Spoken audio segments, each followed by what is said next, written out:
Nagtaas ng kamay ang bata para hampasin ang kanyang lola. Naisip ni Lola na may nagawa siyang mali. Paulit-ulit na gumuhit ng pabilog sa kanyang dibdib bilang paghingi ng tawad. Hindi nasiyahan ng bata. Tinawanan pa rin siya nito dahil sa kanyang pagiging pipi at bingi. Kusa din niyang inihian ng sapatos ni Lola. Siya ay si Sangwoo. Hello mga kaboso! Welcome back sa Netflix. Ang madamdaming pelikula na ating matutunghayan ngayon ay pinamagatang The Way Home na ipinalabas noong 2002.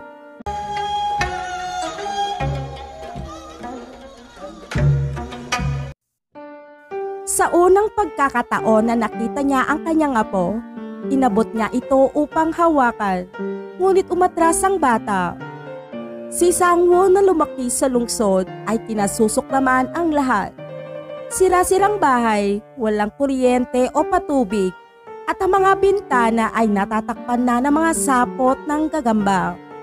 Ayaw niya dito kahit saglit, ngunit wala siyang pagpipilian dahil walang pagkakakitaan ang kanyang ina. Abala ito sa paghahanap ng bagong trabaho, kaya naman kailangan niyang iwan si Sangwoo dito.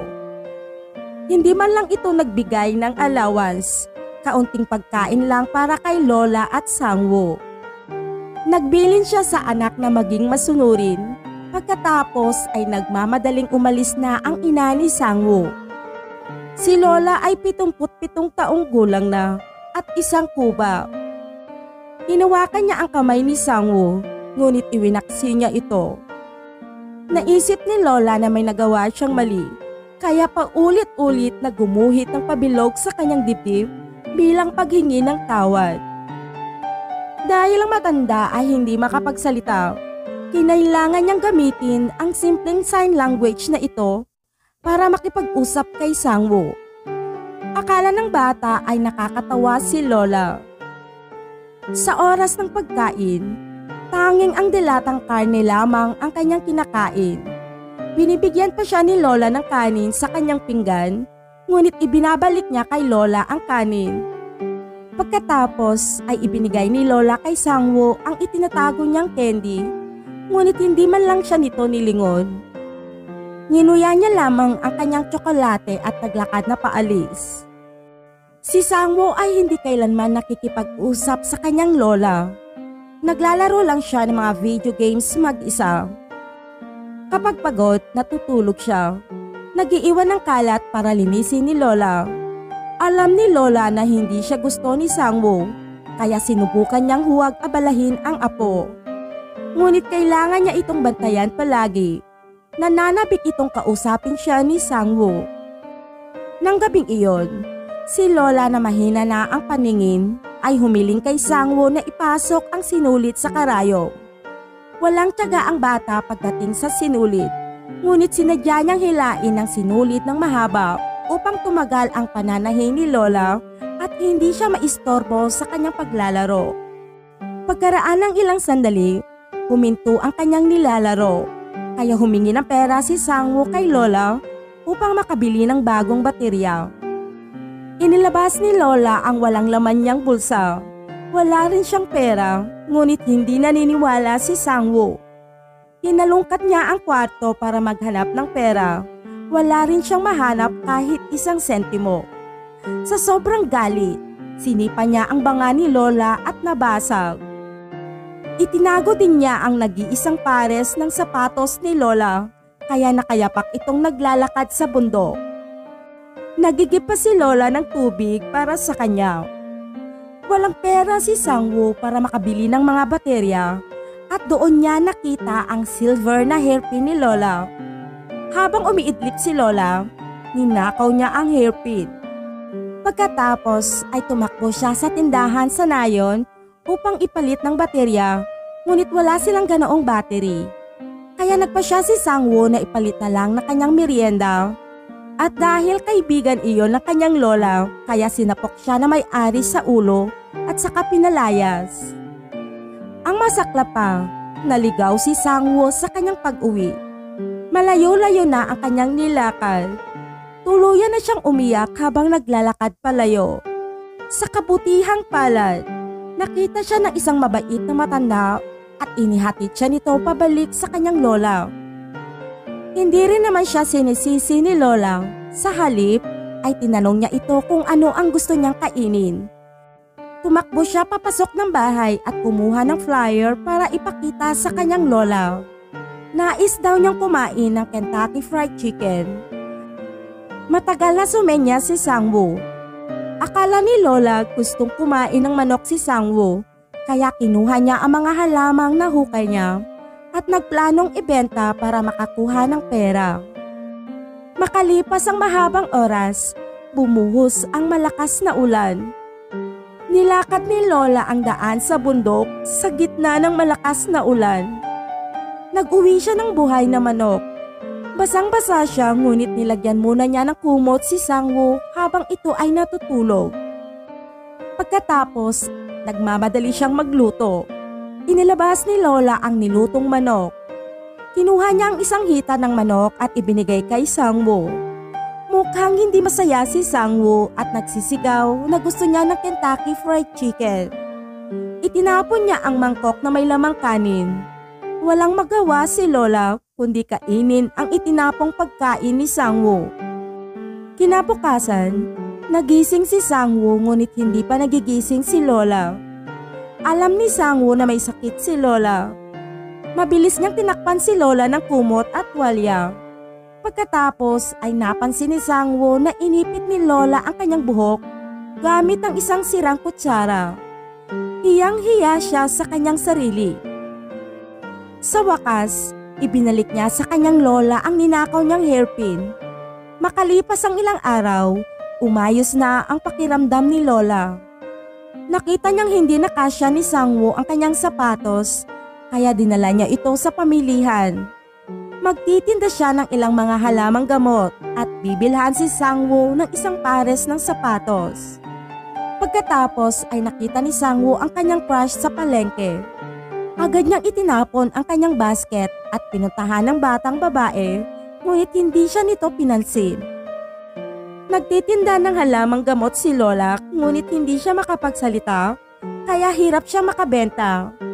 Medyo naiinis si Sang-woo at hindi tumulong sa pagtitinda dahil nahihiya siya. Pagkatapos noon, tinulungan ni lola si Sang-woo na bumili ng bagong sapatos at dinala siya sa karinderya para kumain ng pansit. Pero isang mangkok lamang ng pansit ang inorder ng matanda. Pinapanood ni lola si Sang-woo habang kumakain. Tubig lang ang iniinom nito. Habang nagbabayad na ito, pinapanood ni Sang-woo ang kanyang lola na ginagastos ang halos lahat ng perang kinita niya para sa kanya. Kaya nakakaramdam siya ng konsensya. Kalaunan, dumaan sila sa isang tindahan ng baterya at wala siyang lakas ng loob na hilingin kay lola na bilhan siya ng baterya para sa kanyang PlayStation. Habang nakaupo sa bus, tinanong ni lola si Sang-woo kung ano ang gusto niyang kainin. Itinuro niya ang isang chocolate pie sa kamay ng isang bata at sinabing iyon ang gusto niya. Pinulot ni lola ang balot na plastik sa lupa at pumunta sa tindahan. Nagkumustahan ang may-ari ng tindahan at si lola. Inabot ni lola ang plastik na pambalot at pagkatapos ay tinaas niya ang kanyang dalawang daliri. Ibig sabihin ay 2 choco pie ang kanyang bibilhin. Dinalhan ng may-ari si lola ng 4 na choco pie at hindi na rin siya nito pinabayad. Hindi makatanggi si lola, kaya ibinigay niya ang panindang melon bilang kapalit. Bago umalis, sinabi ng tindera kay lola na dahil sa kanyang tuhod ay hindi siya nito madalaw. Pinaalalahanan pa siya nito na bumisitang muli bago pa man isa sa kanila ang pumanaw. Natatakot ang kaibigan ni lola na maaaring iyon na ang kanilang huling pagkikita. Samantala, nagtatampo si Sang-woo dahil sumakay ang kanyang crush sa bus kasama niya, ngunit may isang batang lalaki sa gitna nila. Masaya silang nag-uusap, kaya hindi siya makausap ni Sang-woo. Bumalik na si lola at kinuha ni Sang-woo ang choco pie sa kanya. Ang sabi nito sa kanyang lola ay sasakay siya sa parehong bus kasama ng kanya at pinapasakay si lola sa ibang bus. Iniabot ni lola kay Sang-woo ang kanyang gamit sa labas ng bintana ng sasakyan at hiniling na iuwi niya ito. Ngunit nahihiya siyang kunin ang parsela. Sa wakas, umalis na ang sasakyan. Si lola lang ang naiwan na may dalang mabigat na bitbit. Ibinaba si Sang-woo sa hintayan ng bus. Matagal siyang naghintay sa kanyang lola. Hindi agad nakauwi si lola hanggang sa malapit nang lumubog ang araw. Wala pala talagang balak si lola na sumakay ng sasakyan para makatipid. Naglakad siya pabalik mula sa lungsod ng dahan-dahan. Tinanong siya ni Sang-woo kung bakit pagkatagal-tagal niya at nagsenyas lamang si lola ng pabilog sa kanyang dibdib na nagsasabing humihingi siya ng tawad. Sa kanilang pag-uwi, inilagay ni Sang-woo ang huling piraso ng choco pie sa bag ni lola. Ito ang unang pagkakataon na naging mabait siya sa matanda. Kinabukasan, inibitahan ng batang babae si Sang-woo sa kanyang bahay. Buong umaga ay masayang humahagikik ito. Inimpake ni Sang-woo ang lahat ng kanyang mga comics at laruan at binalak na ibigay ito sa kanyang crush. Pagkatapos ay sinipat niya ang kanyang buhok sa salamin, ngunit hindi siya kontento sa kanyang buhok. Kaya hiniling niya sa kanyang lola na gupitan siya. Nakatulog si Sang-woo habang nagpapagupit. Pagkagising niya, mukhang bunot na ang kanyang buhok. Humarap si Sang-woo sa salamin at umiiyak dahil sinabi niya sa kanyang lola na itrim lang ng kaunti ang kanyang buhok. At nahihiya siya kung papaano niya haharapin ang kanyang crush. Kaya ibinalot ni Sang-woo ang kanyang ulo ng tela upang maitago ang kanyang buhok. Pagkatapos ay kinuha niya ang lahat ng mga regalo at pumunta sa bahay ni crush. Sa kanyang pagtigil, nakita niya ang isang maliit na kahon na pangit ang pagkakabalot sa kanyang kariton. Kaya isinilit ni Sang-woo ang kahon sa bulsa ng kanyang pantalon. Makalipas ang mahabang oras ay umuwi na si Sang-woo mula sa bahay ng kanyang crush. Binigyan din siya ng batang babae ng isang stuffed toy at sobra ang tuwa niya. Sa daan pag-uwi, naalala ni Sang-woo ang maliit na kahon. Inilabas niya iyon at binuklat.